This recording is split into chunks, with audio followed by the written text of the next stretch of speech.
Hello guys! Hello! Capricorn, welcome dito sa aking channel, Kapalaran 888 Capricorn.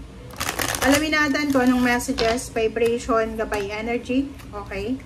Para sa lahat ng Capricorn. So, thank you sa lahat ng Capricorn na patuloy na nanonood dito sa aking channel. Welcome sa mga bagong subscribers and then sa mga dati kong subscribers. Thank you sa inyong lahat. Okay, number 15, number 6, lovers and message of concern. So, 5 to. So, 6 and 5 magkasunod siya. So, sinasabi ng baraha sa'yo dito, Capricorn, na posibleng makatanggap ka, ikaw, or maybe your relationship, kung nasa long distance relationship kayong dalawa, possible kayong makatanggap ng isang mensahe na pwedeng magdala sa inyong dalawa ng pag-aalala. So, dito sa lovers card na to, ang message na to ay nagsasabi na mag-iingat ka kasi posibleng may mga tao sa paligid mo na hindi masaya sa relationship na meron ka.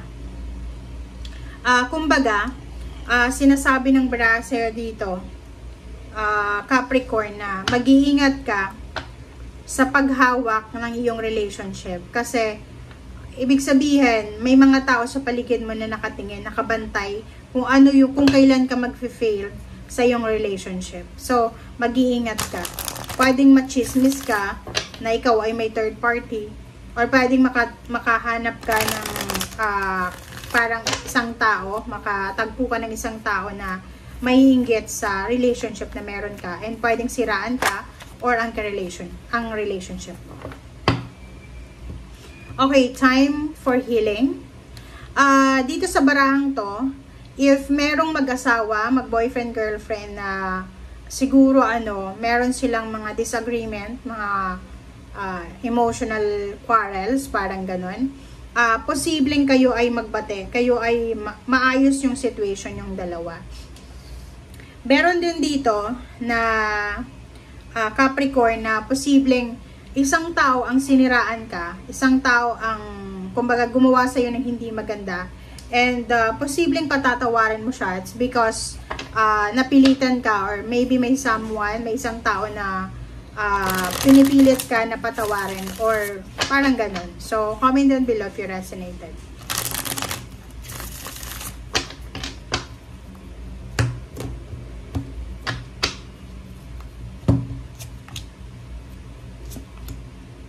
Okay. Dito sa barahang to, sinasabi ng baraha sa'yo, Capricorn, na congratulations kasi everything is under control. So, kontrolado mo yung lahat sa buhay mo, emotion, physical health, yung mindset mo. So, kontrolado mo ang lahat. Okay.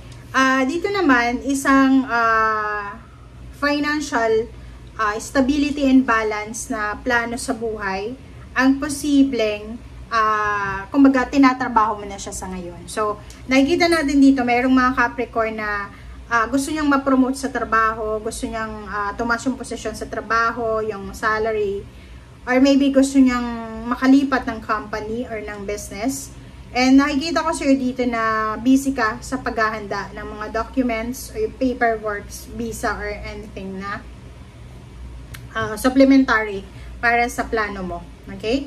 And High Priestess, sinasabi ng baraha na sa ngayon, maraming nangyayari sa paligid mo. Okay? Sa ngayon, maraming nangyayari sa paligid mo, sa buhay mo na hindi mo masyadong, kumbaga, naiintindihan. But, sinasabi ng baraha sa'yo dyan, Capricorn, na huwag kang mag-alala kasi lahat ng nangyayari sa ngayon ay may rason. And may intindihan mo siya. Like for example, financial problems. May mga financial problems kayo and hirap na hirap kayo sa finances nyo. But, yun nga, hindi mo maintindihan eh. Maybe may trabaho ka, may trabaho yung karelasyon mo, may pamilya ka. But, financially, palaging said na said. So, sinasabi ng baraha na makinig tayo sa ating intuition kasi may mga hidden messages yan kung bakit nangyayari yan sa'yo sa ngayon. Okay, Emperor.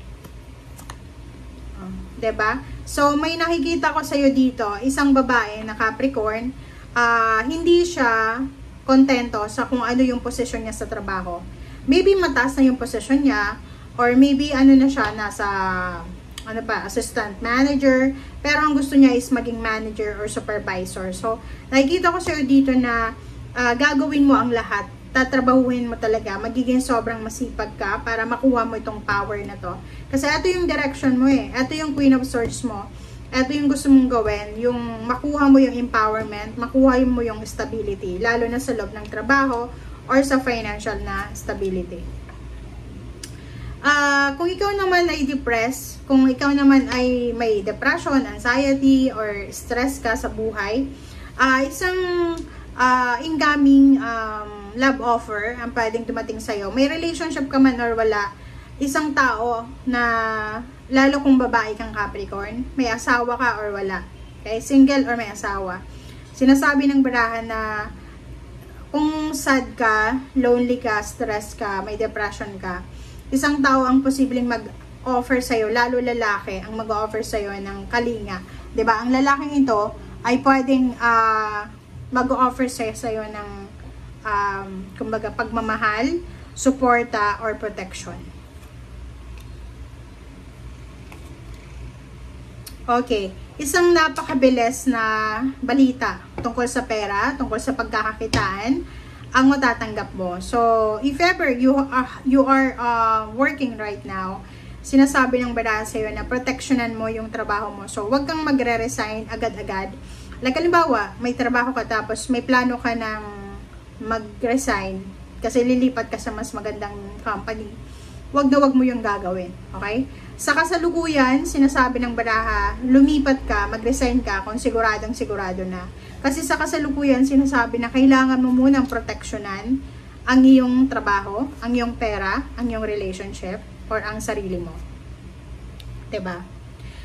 And sa ilalim mo dito is Ten of Swords. So, Ten of Swords is healing. So, sinasabi ng barahan na may possible na emotional healing ka na mararamdaman. May forgiveness, reconciliation sa friends, sa relatives, or sa karelasyon.